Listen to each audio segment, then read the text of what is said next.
का डेट क्या है बताना। 28 तारीख है ना, ये क्या दिख रहा है भाई इधर से। अच्छा ठीक है। 28 जुलाई हो गया। तो 28 जुलाई का अभी हमारा शाम वाला में क्या चलेगा, साइंस पेडागोजी। साइंस पेडागोजी में अभी हम लोग क्या रख रहे हैं, 6 to 8 का रख रहे हैं। तो 6 to 8 में ये तो सीडीपी हो गया, भाषा हटा दो, ये मैथ आ गया। मैथ के बाद में हमारा क्या आ रहा है यहाँ, शिक्षा शास्त्री मुद्दे, ये मैथ का अलग है, ये मैथ का अलग है, ठीक है। मैथ का पेडागोजी अलग हो, ये हमारा हो गया साइंस। और अब हम लोग साइंस वाला क्या करेंगे, पेडागोजी करेंगे। तो साइंस का पेडागोजी में पहला वाला चैप्टर हम लोग क्या करें हैं, नेचर ऑफ साइंस करा चुके हैं। दूसरा वाला हमारा क्या है, विज्ञान शिक्षण का उद्देश्य, ये भी हमारा क्या है, हो चुका है। तीसरा हमारा विज्ञान की समझ, ये भी हमारा हो चुका है। और आज का हमारा लास्ट है क्या, विज्ञान शिक्षण की विधियां। विज्ञान शिक्षण की विधियां यानी कि टीचिंग मेथड है। टीचिंग मेथड क्या, साइंस में। तो ईवीएस का जो करा रहे हैं, तो वही रहेगा हमारा साइंस वाला में, वही रहेगा हमारा मैथ में। टीचिंग मेथड सेम रहता है। मैथ में शुरू में हम लोग डेमोन्स्ट्रेशन में जाएंगे, और इसमें शुरू में एसएसटी में लेक्चर मेथड में जाएंगे, और साइंस में हम लोग शुरू में प्रैक्टिकल मेथड में जाएंगे, और ऐसा कुछ भी अंतर यहाँ नहीं होता है। ये हमारा साइंस का क्या लास्ट है, कौन सा है ये हमारा, लास्ट वाला है। तो ये तो ठीक है, अब इसको कर लेते हैं हम लोग। फुल स्क्रीन कर ले, हैंग तो नहीं होगा।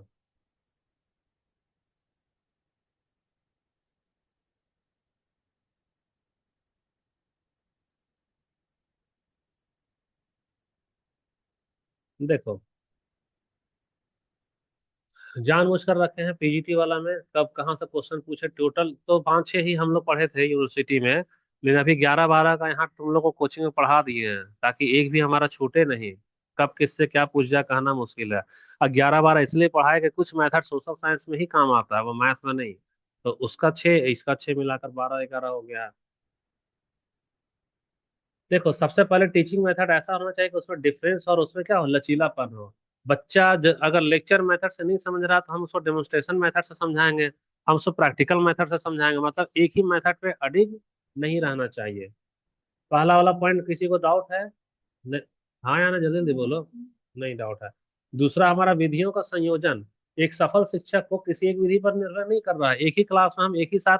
अभी देखो, इसमें हम लोग क्या डेमोन्स्ट्रेशन भी मेथड हो गया ना, और साथ ही साथ हमारा लेक्चर मेथड भी हो गया, तो हम कॉम्बिनेशन करें कि नहीं करें। और अगर हम इसे पीपीटी में पिक्चर डाल देंगे, तो हमारा मॉडल भी आ गया, या तो तीनों मेथड हम कंबाइन कर दिए। तो एक सफल शिक्षक होने के लिए क्या चाहिए, हमारा मेथड का कॉम्बिनेशन होना चाहिए, मिश्रित होना चाहिए विधि हमारा, जैसा स्मार्ट संयोजन होना चाहिए। तीसरा, नवाचार। जब भी हम लोग साइंस का टीचिंग करेंगे, तो नया नया टेक्निक है, जो रिसर्च है, जो टेक्नोलॉजी है, उसको हम लोग विधि के रूप में क्या करेंगे, इस्तेमाल करते रहेंगे। अभी देखो, बायोलॉजी में हम लोग अपने जमाने में कंकाल का तंत्र पढ़ते थे, और आज के जमाने में सही में मॉडल है। बच्चा लोग क्या करता है, उसका फेफड़ा निकालता है डालता है, कलेजी निकालता है डालता है, लीवर निकालता है और डालता है, उससे उसको क्या पता चल देगा, पता चल गया। अब इसमें देखो, टोटल अगर हम लोग विधि का चर्चा करेंगे, तो लेक्चर मेथड है, तो लेक्चर मेथड ज्यादा यूज कहाँ होता है, आर्ट्स में या साइंस में? आर्ट्स में होता है। और साइंस में ज्यादा यूज क्या होता है, डेमोन्स्ट्रेशन मेथड, प्रैक्टिकल मेथड, वो सब होगा। तो लेक्चर मेथड में सुनो, यह एक्टिव है कि पैसिव लर्निंग है बताना। हम बोलते जा रहे हैं, तुम लोग तो लेट लेट करवाएगी, है ना, पैसिव है। लेक्चर मेथड पैसिव है, क्यों? क्योंकि यह टीचर सेंटर होता है, टीचर लेक्चर देता जाएगा और बच्चा उसको सुनता जाएगा। तो एक्टिव टीचर हो गया, और बच्चा जो है सो सिर्फ क्या कर रहा है, सुन रहा है, यानी वो पैसिव हो गया। तो यह हमारा न्यू एजुकेशन पॉलिसी के अनुसार उतना अच्छा नहीं है। लेक्चर मेथड का फायदा क्या है कि बहुत ज्यादा बच्चा अगर दिया 100, 150, 200 माइक लगा दिए, लेक्चर दे दिए, काम हमारा हो गया। इसका नुकसान क्या है कि बैक बेंचर से हम उसको ध्यान नहीं दे पा रहे हैं। हम तो वो लाभ हानि सब बना दिए, बता दिए। दूसरा हमारा क्या हो गया, हमारा डेमोन्स्ट्रेशन मेथड। तो डेमोन्स्ट्रेशन मेथड में हम लोग क्या करेंगे, प्रैक्टिकल करेंगे, प्रक्रिया करेंगे, उपकरण के उपयोग से। हम लोग किसी भी चीज, जैसे सर्किट हमको दिखाना है, तो सही में वायर रखेंगे ना, मैग्नेटिक फोर्स दिखाना है, तो चुंबक में रख का प्रयोग करते हैं ना। तो डेमोन्स्ट्रेशन में क्या होता है कि प्रदर्शन करने के दरमियान बच्चे को आसानी से समझ में आ जाता है। इसमें यह हमारा सुरक्षित है, समय का भी बचत होगा, और छात्रों को स्पष्ट दृश्य क्या होगा, प्रदान हो, देखेगा, मैंने दो दो देख भी रहा है और सुन भी रहा है। तीसरा हमारा क्या है, प्रयोगशाला विधि, यानी लेबोरेटरी मेथड या प्रैक्टिकल वर्क। तो साइंस है, तो साइंस में ये वाला तो यूज होता है। हम लोग प्रैक्टिकल करते थे ना, प्रैक्टिकल एक कॉपी होता था, फाइल बनाते थे ना। कई बार मेढक को लाता था घर पे और बोलते थे इसको चीरा लगाना है, लगाए हो तुम लोग चीरा? बेंग वगैरह को पकड़ कर क्लोरोफॉर्म डालते हैं सो। अच्छा ठीक, सुनते जाना, तुम लोग सुनते जाओ। तो प्रयोगशाला मेथड या व्यावहारिक कार्य, इसमें हम लोग क्या करेंगे, हम लोग अपने हाथ से क्या कर लेते हैं, इसमें अवलोकन करेंगे, डेटा संग्रह करेंगे। तो प्रयोग करने से क्या होता है, हमारा कॉन्सेप्ट जल्दी क्लियर हो जाता है। अगला हमारा चौथा नंबर क्या है, क्वेश्चन आंसर टेक्निक, यानी क्वेश्चन, प्रश्नोत्तर विधि।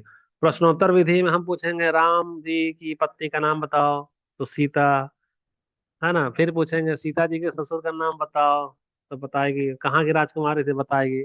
तब इस तरीके से हम लोग क्या करते हैं, उसको रामायण का शिक्षा दे देंगे। या मैथ में बहुत ज्यादा क्वेश्चन आंसर मेथड होता है, दो का टेबल बताओ जी, एलसीएम 3 और 5 का बताओ। तो स्टेप बाय स्टेप क्वेश्चन कर रहे हैं और तुम्हारा कॉन्सेप्ट भी हम क्लियर करते थे। मैथ का जो मान लो 6 लाइन में आंसर बनता है, तो हर एक लाइन में क्वेश्चन आंसर होता है कि नहीं, कि सर ए 15 दिन में काम कर सकता है और बी 20 दिन में काम कर सकता है, तो एक दिन का कैसे निकालेंगे। लो, एक ही स्टेप में आ गया क्वेश्चन।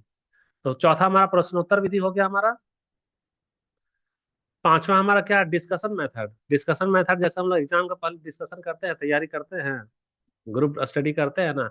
डिस्कशन में जो विवादास्पद मुद्दा है, जो नैतिक मुद्दा है, अच्छा साइंस में क्या सर नैतिक मुद्दा है भाई, आर्ट्स में नैतिक सुने हैं, साइंस में क्या होता है नैतिक और अनैतिक, हम बता रहे हैं। हमको चाहिए क्या, एनर्जी। तो नैतिकता कहते हैं कि समाज का भलाई के लिए पावर प्लांट बना दो, तो वो हो गया नैतिकता। और एक नैतिकता कहता है यह ऊर्जा से हम क्या करें, पाकिस्तान में बम फोड़ दे, तो परमाणु बम बना लो। तो दोनों जगह तो साइंस यूज हुआ। जो एटम बम का जो है प्रोडक्शन, वह कौन सा नैतिकता की बात कर रहा है, मानव विनाश का। और पावर प्लांट का जो निर्माण है क्या, मानव के विकास का। यही चीज है नैतिकता का।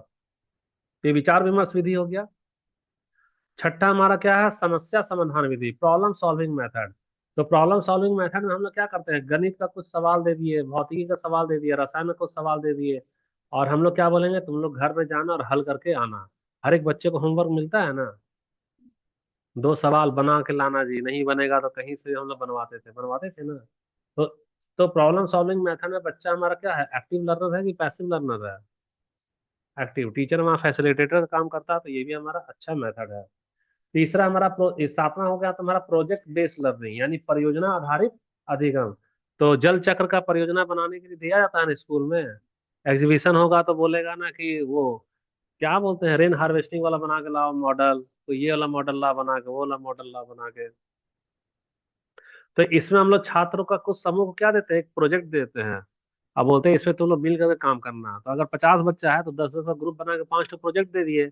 पांचों बच्चा आपस में डिस्कशन किया, ग्रुप स्टडी किया, प्रोजेक्ट बनाया और अपना कॉन्सेप्ट को क्लियर कर लिया। ठीक है, प्रोजेक्ट मेथड में क्या क्या आएगा, जैसे कि तुम्हारा जल प्रदूषण वगैरह आ गया, मोहल्ले की साफ सफाई वाला आ गया, स्कूल को कैसे स्वच्छ रखा जाए वो आ गया। अच्छा, एक होता है तुम्हारा 8वां नंबर क्या, खोज विधि। खोज विधि को क्या बोलेंगे, डिस्कवरी मेथड, ये डिस्कवरी लर्निंग। या नहीं तो क्या बोलेंगे, ह्यूरिस्टिक मेथड। तो ह्यूरिस्टिक यानी कि खोज, ये। हाँ, हाँ खोज दिए थे ना सुबह में, तुम तो आज पहली बार आई है। सारा मेथड खत्म होने वाला तब आ रही है। सुबह जो पढ़ा रहे थे वो अभी नहीं ना पढ़ा रहे हैं।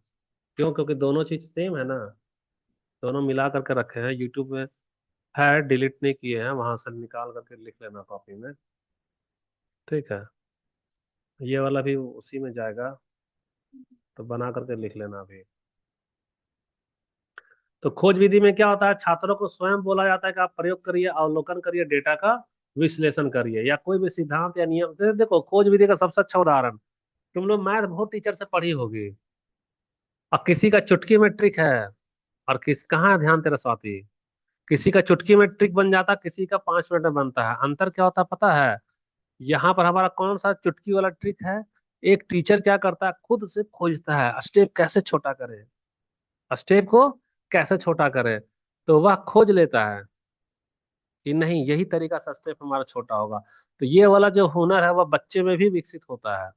खोज विधि में बच्चे को खुद दे दो, जाओ जी खोजो बताओ। जैसे हम लोग ये सब करी होगी तुम लोग, प्रकाश का जो रिफ्लेक्शन है, मतलब अपवर्तन और परावर्तन, एक माध्यम से दूसरे माध्यम में जा रहा है, अगर मीडियम चेंज हो रहा है तो प्रकाश का डायरेक्शन भी, दिशा क्या होगा हमारा, चेंज होगा।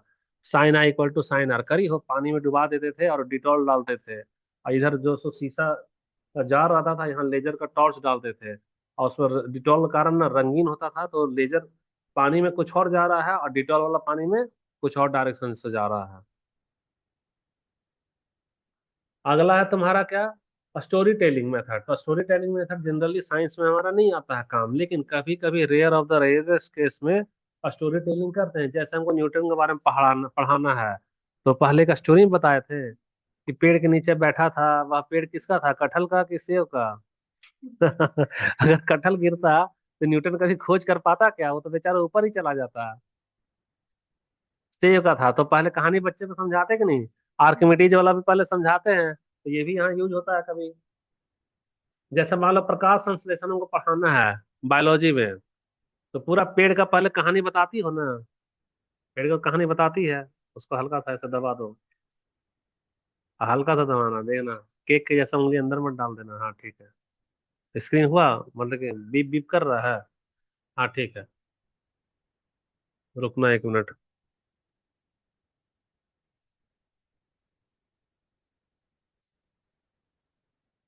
तो जल्दी जल्दी करते जाएंगे।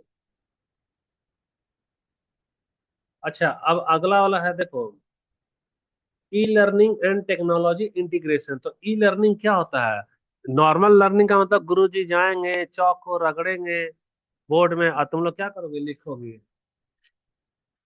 बंद करो।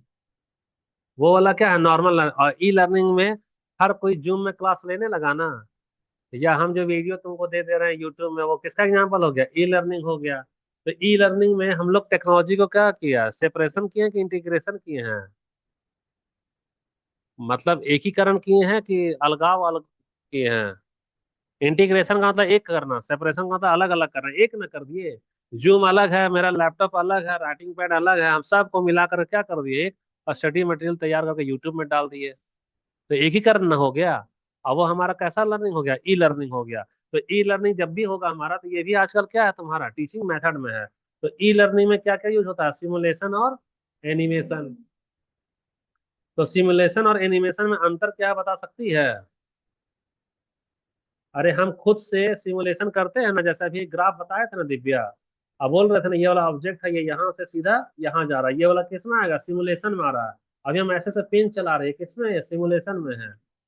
और एनिमेशन में क्या है कि पहले से हमारा डिजाइन तैयार रहेगा, कोई कार्टून वगैरह, और उसको जैसे अर्थक्वेक पढ़ाए थे, भूकंप, तो उसमें क्या यूज किए थे, एनिमेशन नहीं यूज किए थे। अगला हमारा इंटरएक्टिव सॉफ्टवेयर, ये सब भी अब टीचिंग मेथड में आ रहा है। अब कहीं बहुत सारे स्कूल में डिजिटल पैनल लगा है ना, वहां पर उन लोग चौक यूज करते हैं क्या, डिजिटल पेन को यूज करते हैं, और स्क्रीन पे ऐसा ऐसा क्या, जैसे ये वाला पेन हमारा इसमें है, इंटरएक्टिव सॉफ्टवेयर में है ना, कोई सही का पेन कर रहा है क्या, यह ऐसा सॉफ्टवेयर है जो आभासी प्रयोग में तुमको पेन का आभास दिला रहा है, सच में पेन है क्या ये? तो इसको बोले इंटरएक्टिव सॉफ्टवेयर। ऑनलाइन संसाधन में हमको वीडियो लेक्चर भी देना है, शोध पत्र है, शैक्षणिक डेटाबेस, ये वाला मेरा वाला क्लास तुम्हारा वही हो गया, इंटीग्रेटेड क्लास हो गया। शोध पर जैसे तुम नेट पास कर गई तो रिसर्च करोगी ना, तो रिसर्च करोगे तो कहीं ना कहीं तो दादी का नुस्खा लिखेगी ना कॉपी कॉपी में, तो वो वाला जब नुस्खा लिख जाएगा तो वह इंटरनेशनल जर्नल में प्रकाशित होगा। तो वही हो गया हमारा क्या, शोध पत्र हो गया। ऑनलाइन मंच में तुम चर्चा करोगे, असाइनमेंट जमा करोगे। अच्छा ठीक है, एक हो गया हमारा कोलाबोरेटिव लर्निंग, ये वाला साइंस में होता है। जैसे हम कोलाबोरेटिव लर्निंग का मतलब 5 ठो को दे देंगे मिलकर मॉडल बनाओ, तो आपस में 5 ठो मिलकर क्या करेगा, सहयोग करेगा ना। असाइनमेंट तो बनाई होगी तुम लोग बीएड वीएड में, बनाई थी ना, ग्रुप में दिया जाता था ना वहाँ, वो वाला कौन सा हो गया, कोलाबोरेटिव लर्निंग हो गया तुम्हारा। ये टीम वर्क को क्या करता है, विकसित करता है।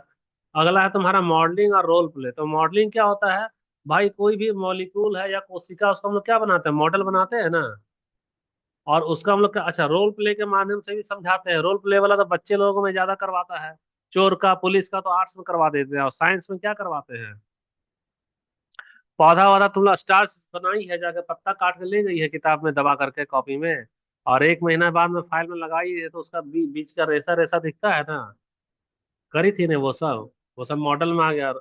अच्छा फील्ड ट्रिप, साइंस में तो होता ही है फील्ड ट्रिप, हम लोग इंडस्ट्री में घुमा देते हैं बच्चे को, लेबोरेटरी में ले जाते हैं, अब बोलते हैं ये एक्सरे है, यहाँ हमारा लिटमस है, यहाँ हमारा सल्फ्यूरिक एसिड है, चिड़ियाघर यहाँ वहाँ ले ही जाते हैं।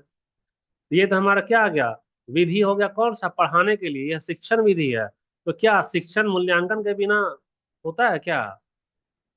नहीं ना। शिक्षण बिना मूल्यांकन का संभव है? नहीं है। तो विधि तुमको क्या बताया, अभी शिक्षण का विधि बताया है। तो जब शिक्षण का विधि एग्जाम में आएगा तो उस शिक्षण के अंदर ना मूल्यांकन है, तो मूल्यांकन वाला भी विधि आएगा। तो मूल्यांकन पहले अभी कौन सा हमारे यहाँ पैटर्न चल रहा है, बता सकते हो मूल्यांकन का? क्या? सीसी चल रहा है क्या? सी का मतलब क्या हो गया? चालू। सी से फिर क्या हो गया? चोखा। हाँ। ई से इमली। सीसी का क्या हुआ फुल फॉर्म? बताओ स्वाति। चालू चम्मच इमली, कि चालू चटनी इमली? सी से, सी का मतलब कंटिन्यूअस, सी का मतलब कॉम्प्रिहेंसिव, और ई का मतलब एवोल्यूशन, है ना? सतत और व्यापक मूल्यांकन। तो इसमें से एक होता है हमारा रचनात्मक मूल्यांकन, फॉर्मेटिव, और एक होता है हमारा समेटिव। तुम लोग का ध्यान वान कहीं नहीं है ना, सोचते रहो गाल पे हाथ रख के। फॉर्मेटिव और समेटिव में क्या अंतर है बताओ? अरे पिछला वाला पढ़ेगी, जेटेट का तुरंत एग्जाम होगा 2 महीना में। पढ़ते जाओ डेली डेली, ये सब आसान का नंबर है। जान नहीं रहे मूल्यांकन वाला। फॉर्मेटिव और समेटिव में एक होता है ना असेसमेंट फॉर, और एक होता है असेसमेंट ऑफ। ये सब क्यों साथी भूल गई क्या? कराए थे ना पिछले साल। असेसमेंट ऑफ का मतलब क्या होता है मूल्यांकन में? ज्ञान के लिए मूल्यांकन हमारा क्या होगा?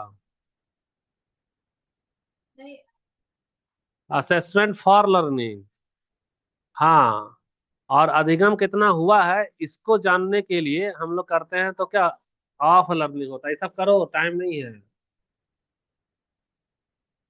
और तुम लोग को लिखना चाहिए था, लिख रही है कि नहीं लिख रही है, सुबह वाला मिला करके? कोशिश करना हर लड़की जो अभी है, जो भी लड़की है अभी, हम लोग जो किसमें किए हैं, 13 किए हैं ना, 13 का 13 है। 13 लिख लेना। किसी एक से ही एग्जाम में क्वेश्चन आएगा, याद रखना, 13 से नहीं आएगा, किसी एक से आएगा। लेकिन तुम 13 जानेगी तब ना कोई एक बनाएगी। खाली एक दो पढ़ के जाएगी, जैसे गाइड में जाना तो वहां तो दो चार मिलेगा गाइड में, तुम दो चार के बल पे क्या नंबर लाएगी? लाएगी क्या? नहीं ना लाएगी। 13 पढ़ के जाना। तो इसी 13 में तुम्हारा मैथ का टीचिंग मेथड से 1 नंबर लड़ेगा, साइंस वाला से 1 नंबर लड़ेगा, 2 नंबर हुआ। तीसरा हिंदी वाला से लड़ेगा, चौथा अंग्रेजी वाला में लड़ेगा। चारों में टीचिंग मेथड दिया है सिलेबस में। तो तुम्हारा टीचिंग मेथड 17 12 को 13 को जो दिए हैं उससे 4 नंबर गारंटी है। बहुत आसान है ये। बहुत क्या आसान है। कौन सा? कौन सा? मूल्यांकन देखो, अभी हमारे यहाँ एनईटी में ना क्या है, सी सी ई, कंटिन्यूअस एंड कॉम्प्रिहेंसिव एवोल्यूशन। तो इसमें हम लोग एक करते हैं फॉर्मेटिव, और एक होता है हमारा समेटिव। एक है फॉर्मेटिव और एक है समेटिव। परीक्षा जब तिमाही छमाही जो होता है ना, देखो, वो जो फाइनल वाला जो परीक्षा होता है, एकदम प्रश्न पत्र ले लिए टाइट ले लिए, वो वाला क्या हो गया, फॉर्मेटिव। तो फॉर्मेटिव में हम लोग ज्ञान के लिए मूल्यांकन नहीं करते हैं, तुम कितना सीखी हो उसके लिए मूल्यांकन करते हैं। और ना, जो रचनात्मक मूल्यांकन है वह ज्यादा अच्छा माना जाता है, क्योंकि हम लोग बच्चे को क्या करते हैं कि जहाँ बच्चा फंस गया है, दो का पहाड़ा नहीं जा रहा, मूल्यांकन ले रहे, दो का पहाड़ा उसको सिखला देते हैं मूल्यांकन के बहाने। फाइनल वाला परीक्षा क्या हो गया हमारा?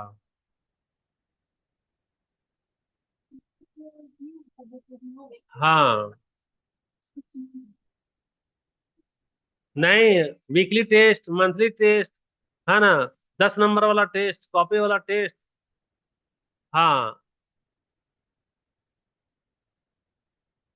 देखो, अभी उसमें अभी मत जाओ, ठीक है, अभी बस इतना सोचो कि एक एक हम लोग ये वाला पे जाओ, दो चीज अभी वाला में सीखो। एक है हमारा असेसमेंट फॉर, एक है हमारा असेसमेंट ऑफ। असेसमेंट फॉर यानी के लिए ना, यानी ज्ञान के लिए लिया गया मूल्यांकन असेसमेंट फॉर होता है। और असेसमेंट ऑफ यानी अधिगम कितना हुआ, लर्निंग कितना हुआ उसके लिए। सीखने का आकलन करने के लिए विशिष्ट तरीका है, प्रस्तुतिकरण कैसा है, क्विज है, असाइनमेंट है, मॉडल है, ये सब है। तो मूल्यांकन का शिक्षण विधि में अभी हमारा चल रहा है। तो अभी याद रखना, मूल्यांकन का शिक्षण विधि में तुम्हारा क्या है, CCE है। और यही एक बहुत बड़ा चैप्टर है। इसका हिंदी में नाम क्या है? मूल्यांकन। और मूल्यांकन में पढ़ना ही होगा। सतत क्या होता है हिंदी में? और लगातार। हाँ। सतत और व्यापक मूल्यांकन। सतत और व्यापक मूल्यांकन। अच्छा ठीक है, यहाँ तक तो समझ में आ गया। अब निष्कर्ष क्या निकला है? तो निष्कर्ष निकला है कि तुमको जो संख्या पर ध्यान नहीं देना है, क्या को टीचिंग मेथड है, तुम हर एक का विधि को देख लेना, कब किसका उद्देश्य क्या क्या होता है, कौन सा समूह में कौन सा ज्यादा प्रभावी होगा, तब तुम्हारा क्वेश्चन एग्जाम में लड़ जाएगा। ठीक है। अब देखो कितना सारा विधि, तो 13 विधि के लगभग बता दिए। अब साइंस में कौन सा प्रमुख विधि है, प्रमुख विधि और विधि में क्या अंतर है, हम लंबा चौड़ा विधि का लिस्ट दे दिए, वो हो गया विधि।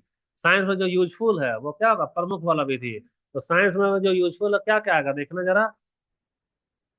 शिक्षण विज्ञान वाला शिक्षण में, तो देखो ये अभी वाला क्या है स्लाइड हमारा, प्रमुख विधि। तो प्रमुख वाला में यहाँ लेक्चर डाले हैं क्या। तो यही सब अंतर है, पूछ देगा फिर। साइंस वाला का अलग चार्ट बनेगा, मैथ वाला का अलग चार्ट बनेगा। तुम 13 को विधि खाली रट लेगी तो अपने आप मैथ वाला लड़ जाएगा और साइंस वाला लड़ जाएगा। हाँ मैथ मेथड है, अरे एक ही मेथड है तो जो कि टीचिंग, देखो टीचिंग मेथड एक वो हलवा होता है जो मैथ में परोसा जाएगा, अंग्रेजी में परोसा जाएगा, हिंदी में परोसा जाएगा और विज्ञान में परोसा जाएगा और आर्ट्स में परोसा जाएगा। क्योंकि टीचर क्या करेगा, विधि से ना पढ़ाएगा। तो विधि पढ़ाएगा यानी तुम विधि पढ़ लो, पांचों विषय में काम आ जाएगा वो तुम्हारा। और चार तुम्हारा जैसे,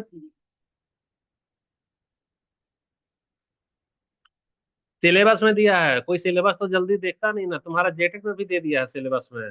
तुम्हारा भी, तुम मान लो साइंस की हो, तो तुम्हारा ईवीएस हो गया और मैथ हो गया, दो को पेपर हुआ। तो जब दो पेपर जाएगी तो दोनों पेपर का विधि नहीं पूछेगा एग्जाम में, तो दो को विधि इधर पूछा, तीसरा हिंदी वाला दे दिया सिलेबस में तो हिंदी का विधि पूछेगा, और अंग्रेजी का, चार का विधि हुआ। सिर्फ क्या नहीं पूछेगा, तो हो वाला में विधि नहीं दिया है। तो हो या खोरठा जो भी, उसमें विधि नहीं है। बाकी चार विषय में विधि है और वो विधि से सवाल आना ही आना है, चारों में पेडागोजी है। तो साइंस में पहला होगा प्रदर्शन विधि, अब इधर चर्चा नहीं करेंगे। तुम क्या करोगे, डेमोन्स्ट्रेशन करके दिखाओगे, उससे जटिल विषय हमारे लिए क्या हो जाता है, आसान हो जाता है। तो तुम्हारा स्टेप क्या होगा, पहले योजना ना बनाएगी, उसके बाद क्या करेगी, प्रदर्शन करेगी। प्रदर्शन हमारा धुंधला होना चाहिए क्या, बच्चे को समझ में आए, गति हम लोग धीमी रखें। और तीसरा क्या है कि बीच में व्याख्या करते रहो, क्या हुआ, क्यों हुआ और कैसे हुआ। और बच्चे को डाउट भी दूर करते जाओ। और लास्ट में हम लोग क्या करें, सारांश समझाओ। जैसे हमारा नोट्स में सारांश देखिए ना, हर बार होता है कि नहीं सारांश। देखो यहाँ पे निष्कर्ष होता है ना। तो हम ये बताओ, विधि का प्रयोग कर रहे हैं कि नहीं कर रहे हैं, कर रहे हैं ना विधि का प्रयोग। तो डेमोन्स्ट्रेशन तो हो गया। लाभ क्या है भैया, डेमोन्स्ट्रेशन का जो जटिल विषय है, जो खतरनाक प्रयोग है, उसको हम लोग क्या करते हैं सुरक्षित रूप से, जैसे तुम अधिकतर एसिड वाला जो रिएक्शन होता है, ग्लव्स पहना के करवाते थे ना, तुम लोग करिए कि नहीं करिए स्कूल में, कि खाली लिटमस पर तो कहीं डुबाया जाता था वहाँ। कई सारे स्कूल में ना 10वीं तक पास कर गई लड़की, खाली लिटमस डुबा के 10वीं पास करा दिया। वही वाला हुआ क्या। अच्छा, समय और संसाधन की बचत होती है। तुमको चुंबक वाला एक प्रैक्टिकल यहाँ करके दिखा देंगे, ऑटोमेटिक तुमको फोर्स समझ में आ जाएगा। अच्छा, शिक्षक का कौशल छात्रों के लिए क्या बनता है, मॉडल बनता है। और सामूहिक यानी ग्रुप लर्निंग होता है। इसका देखो नुकसान क्या है भाई, कि छात्र जो है ना, सो हर कोई क्या करता है, निष्क्रिय में रहेगा, पैसिव में रहेगा। क्योंकि एक टीचर ना प्रैक्टिकल कर रहा है, बाकी सब टुकुर टुकुर देख रहा है, कोई बाएं देखेगा, कोई खिड़की झांकेगा, कोई ये करेगा। दूसरा क्या हमारा, छात्रों का कौशल विकास नहीं हो पाएगा उतना, क्योंकि प्रैक्टिकल कर कौन रहा है, डेमोन्स्ट्रेशन में टीचर न कर रहा है। सभी छात्रों को समान रूप से नहीं दिखाई देगा, बैक बेंचर को दिखाई देगा क्या, नहीं दिखाई देगा। और यह शिक्षक की तैयारी और शिक्षक कितना ट्रेन है उस पर डिपेंड करता है। तो इसका यूज कहाँ करते हैं, तो केमिकल रिएक्शन में, फिजिक्स का नियम में, जैसे गुरुत्वाकर्षण, और माइक्रोस्कोप यानी कि बायोलॉजी वगैरह में। दूसरा हमारा लेबोरेटरी मेथड, तो डेमोन्स्ट्रेशन और लेबोरेटरी में अंतर क्या है, तो दोनों एक ही है क्या, क्या अंतर है बताओ।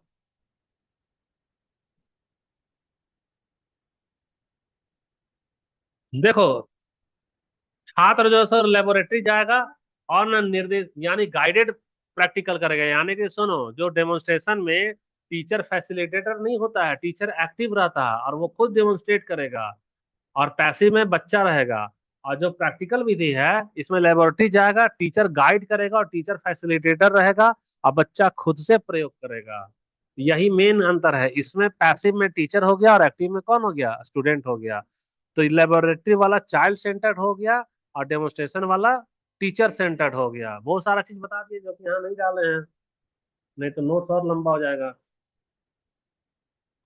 उद्देश्य तो देख लेना वहाँ, क्या उद्देश्य है, ये विकास, वैज्ञानिक प्रक्रिया का विकास, ऐसा ऐसा सब कुछ यूट्यूब से देख लेना लिख करके, है ना। अब इसका स्टेप आओ, प्रैक्टिकल में कैसे करेंगे, समस्या या उद्देश्य का निर्धारण। क्या आज हमको लिटमस वाला देखना है, हेडिंग लिख लेते थे। और हाइपोथेसिस का निर्माण कर लोगे तुम लोग, कि पहले हमको यही चीज करके क्या करना है, देखना है क्या होता है जी, परिकल्पना और कल्पना दोनों में क्या अंतर है बताओ। थिंकिंग और हाइपो, देखो हाइपोथेसिस मतलब एक कल्पना और एक परिकल्पना, दोनों में अंतर क्या है। छोड़ो वो सब, है ना। प्रयोग की वो योजना यानी सामग्री और प्रक्रिया को तुमको समझ जाना है। प्रयोग का संचालन जैसे डेटा का संग्रह कर लेना है, और ऑब्जर्वेशन भी करना होगा, और उसका एनालिसिस भी करना होगा। और लास्ट में तुमको क्या निकालना, कंक्लूजन, और उसके बाद रिपोर्ट लिखना होगा।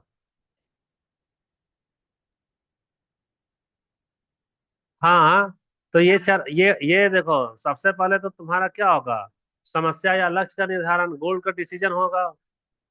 ठीक है, प्रॉब्लम वाला दूसरा हमारा क्या होगा, हाइपोथेसिस तुमको बना लेना होगा पहले दूसरा नंबर में। तीसरा हम लोग क्या करेंगे, प्लानिंग बनाएंगे, ये वाला क्या हो गया हमारा प्लानिंग।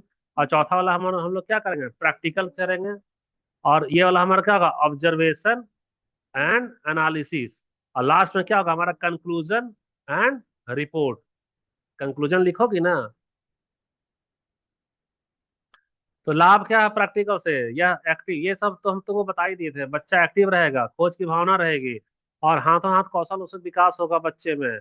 उसका दृष्टिकोण वैज्ञानिक वाला बनेगा, कार्यविधि समझेगा, बच्चे का समझ गहन हो जाएगा।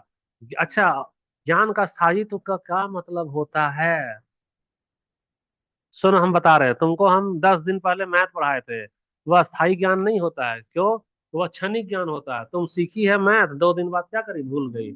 जैसे समय और काम तुमको पढ़ाए हैं, अगर प्रैक्टिस नहीं की है तो वो वाला सवाल अभी बनेगा, नहीं बनेगा। वो क्या अस्थायी है। और अस्थायी ज्ञान क्या है, जैसे तुमको हम बचपन में साइकिल चलाना सिखा दिए, और तुम जवानी तक ना जहाज से घूमी हो, अब बुढ़ापा आया तो फिर से साइकिल पकड़ा दिए, तो उसको चला लोगी ना। ऐसा तो नहीं है कि हेलीकॉप्टर पे चढ़ी तो साइकिल चलाना भूल गई।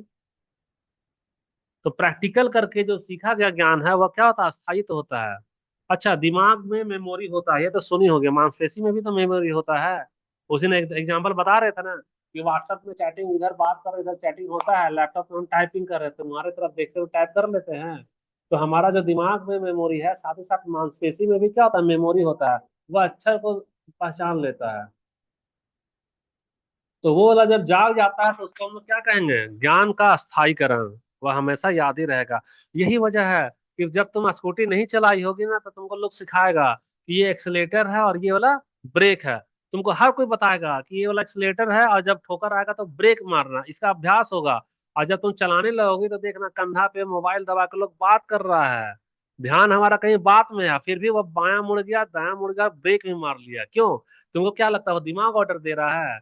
अरे दिमाग तो बतियाने में बिजी है। जो मांसपेशी का जो होता है ना स्थायी ज्ञान, जो उंगली है, वो फटाफट ब्रेक मार देता है। और मांसपेशी को आदेश कौन देता है बताना। तंत्रिका तंत्र जब पढ़ोगी साइकोलॉजी में, तो पहला ही चैप्टर हमारा क्या, तंत्रिका तंत्र, न्यूरॉन। न्यूरॉन सिग्नल भेजेगा, मस्तिष्क वाला सिग्नल भेजेगा क्या, ये रीढ़ की हड्डी को। और रीढ़ की हड्डी में, जैसे कि सोचो, हमारा जो देश है भारत, उसमें हमारा देश में ऐसा नक्शा समझा दे रहे हैं, ये हमारा कश्मीर हो गया, ठीक है, और ये हमारा गुजरात, और ये वाला जो भी श्रीलंका, और ये ऐसे करके ये वाला हमारा हिस्सा हो गया। तो ये हर एक बॉर्डर में हमारा क्या है, एक आर्मी का नियुक्ति किया गया कि नहीं। अगर यहाँ से कोई दुश्मन घुसेगा, तो आर्मी वाला उसको बोलेगा ना, रुक जाओ नहीं तो हम फायर करेंगे। यानी कि यहाँ हर एक जगह भारत सरकार एक सेंसर बनाई है ना, कि बाहरी चीज कोई भी हमारे अंदर घुसेगा तो हमको क्या बताएगा, सिग्नल दे देगा। उसी तरह से हमारे पास में एक ह्यूमन बॉडी है, हमारे पास में क्या है, ये ह्यूमन बॉडी है।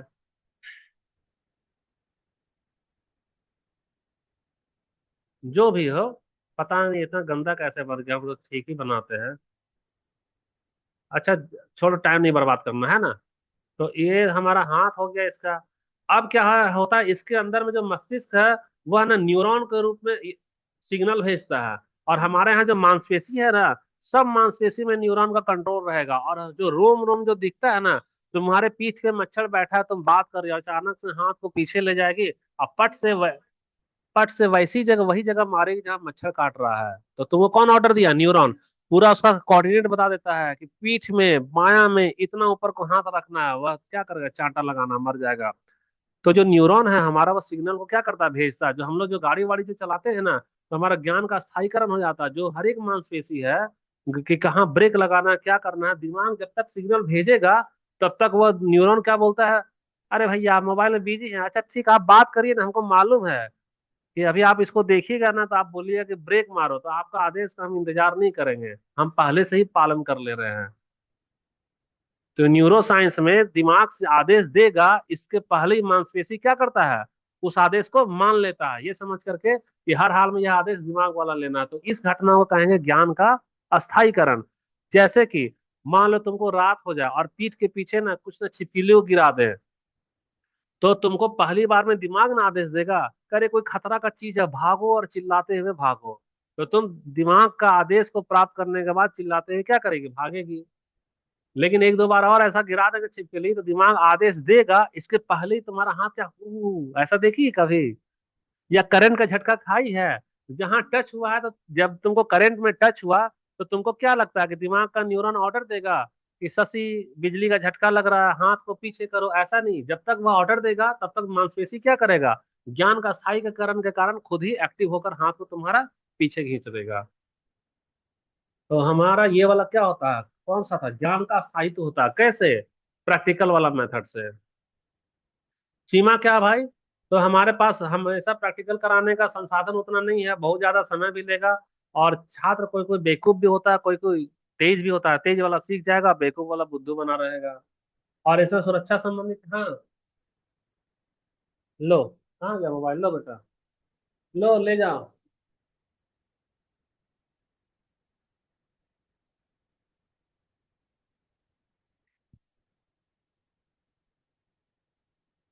अरे ले जाओ।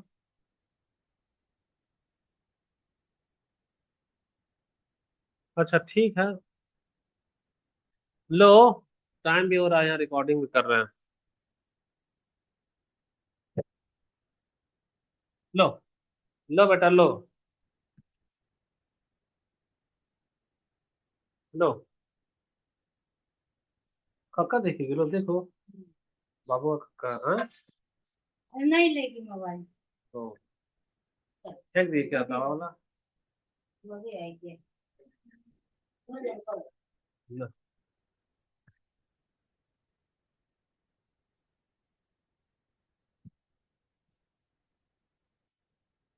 ठीक है, तो ये सेफ्टी इसमें क्या बरतना पड़ता है ना?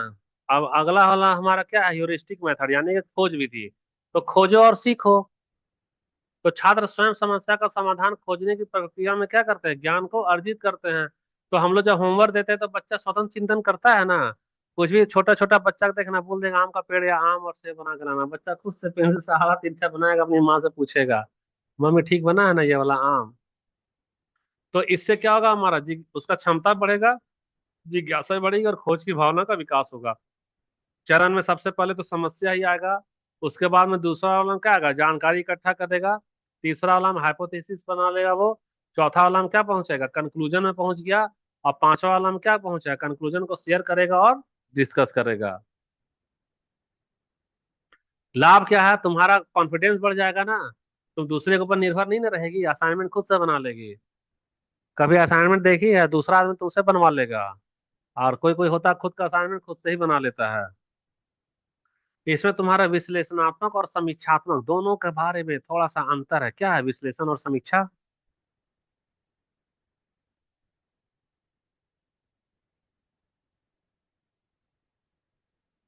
जैसे कि तुम सब्जी को बहुत अच्छा बनाई है, पनीर का सब्जी है ना।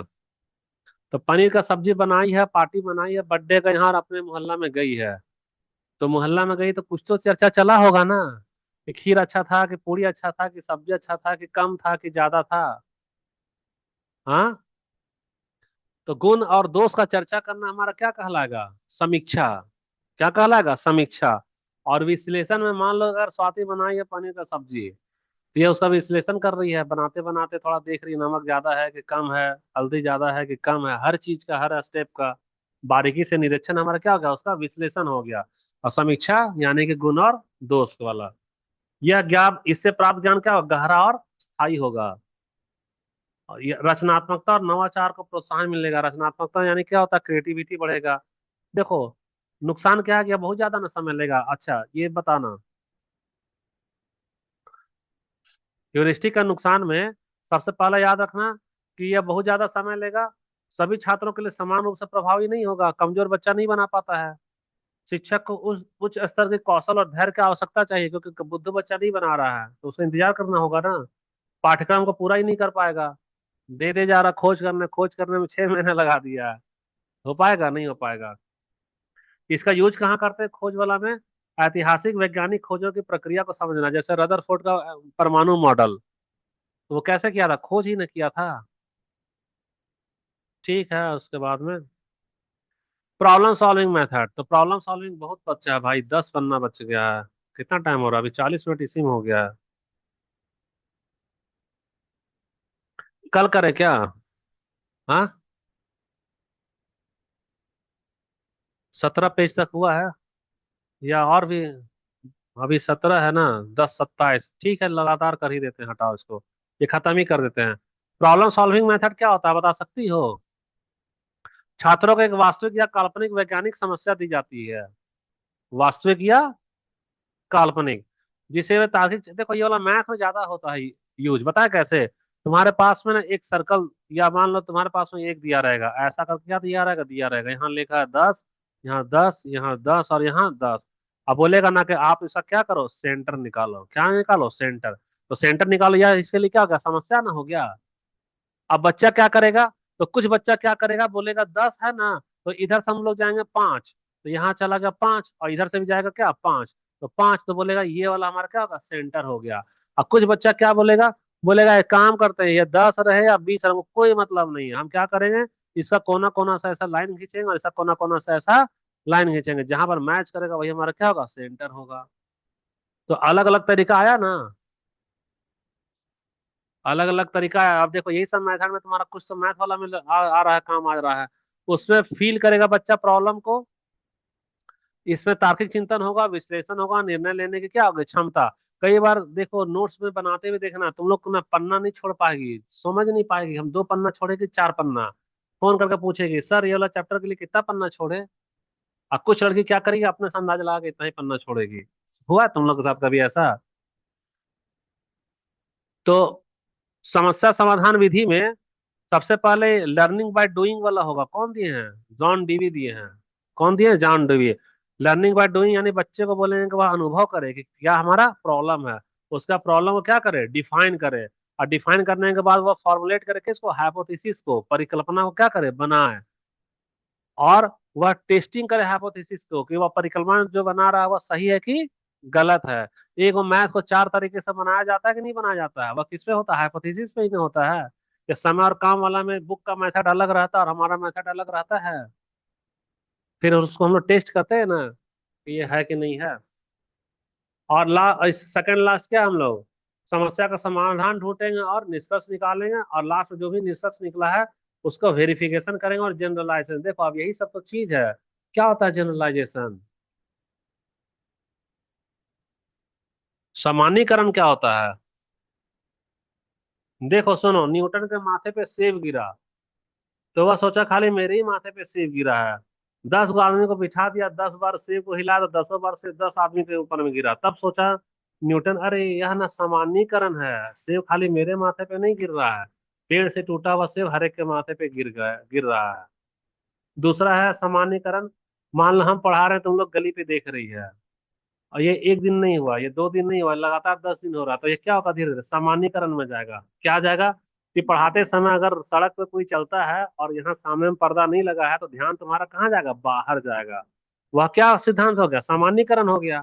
सामान्यीकरण मतलब ऐसा नियम जो सब पे समान रूप से लागू हो। आया समझ में, ऐसा नियम जो सभी के ऊपर समान रूप से लागू हो, वह हो गया सामान्यीकरण।